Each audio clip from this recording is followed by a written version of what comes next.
मुंबई पुणे द्रुतगती महामार्गावर लोणावळ्याजवळ मध्यरात्री भाविकांनी भरलेली खासगी बस ट्रॅक्टरला धडकून भीषण अपघात झाला।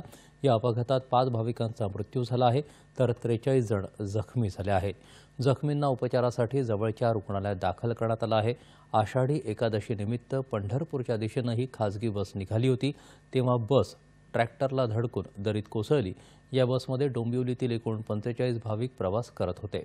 दरम्यान मुख्यमंत्री एकनाथ शिंदे यांनी कळंबोली इथल्या MGM रुग्णालयात जाऊन अपघातातील जखमी झालेल्या प्रवाशांची विचारपूस केली।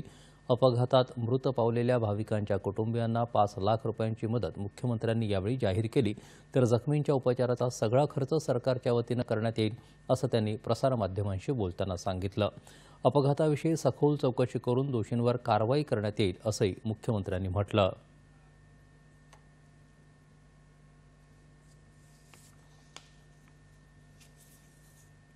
वारकऱ्यांचा झालेला अपघात दुर्दैवी दुःखद आहे आणि ज्यांचा मृत्यू झालेला आहे दुर्दैवाने त्यांच्या कुटुंबियांना देखील सरकारच्या वतीने 5 लाख रुपयाची मदत आपण करू आणि जे जखमी आहेत त्यांचा संपूर्ण खर्च पूर्ण सरकारच्या वतीने या ठिकाणी काही झालेलं आहे त्या बाबतीमध्ये पोलीस चौकशी करतील, त्याची चौकशी होईल, जे दोषी असतील त्यांच्यावर कारवाई होईल।